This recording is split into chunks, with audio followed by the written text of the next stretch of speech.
सवेरेंगी मोरे दिल के रानी, ओठ तोरे लागे जैसे कुंदरू चानी। मीठी बोली के मीठी बोली के, मीठी बोली के मोहनी खवा के ओ मोला बैहा बना देगा। मीठी बोली के मोहनी खवा के ओ मोला पगला बना देगा।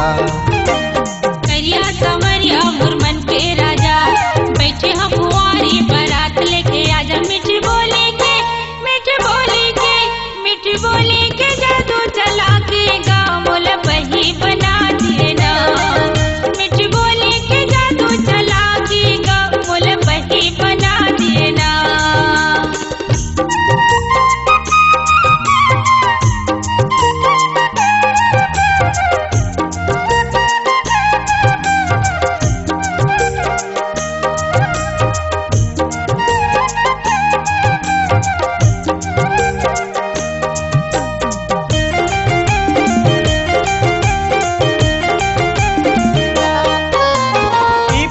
रुखवा फरेला पिकरी, परे रुखवा फरेला पिकरी, तोला राखे हवो रानी करे जा भीतरी। गाड़ी सवेरेगी मोरे मन के रानी, ओठ तोरे लागे जैसे कुंदरू चानी। मीठी बोली के मीठी बोली के, मीठी बोली के मोहनी खवा के ओ मोला बैहा बना देना। मीठी बोली के मोहनी खवा के ओ मोला पगला बना देना।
कसम के माथा की बिंदिया,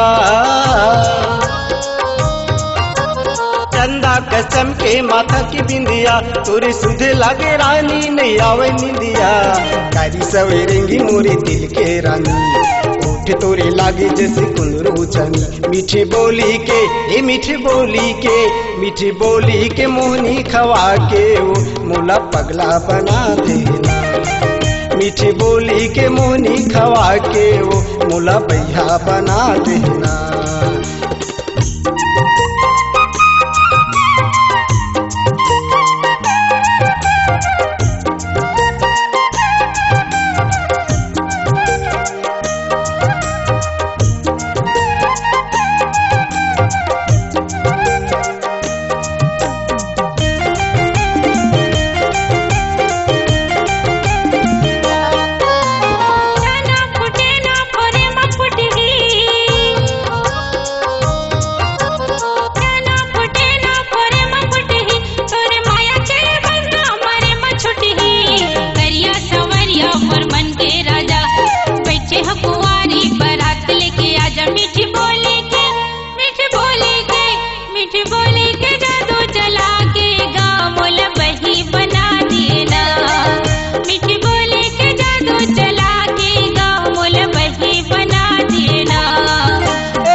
सवेरेंगी मोरे दिल के रानी, ओठ तोरे लागे जैसे कुंदरू चानी। मीठी बोली के मीठी बोली के, मीठी बोली के मोहनी खवा के ओ मोला पगला बना देना।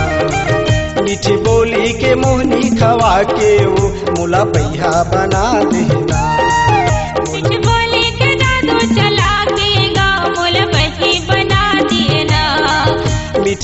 गोली के मोहनी खवा के वो मुला बैहा बना देना, मुला पगला बना देना, मुला पगली बना देना, मुला पगला बना देना, मुला बही बना देना।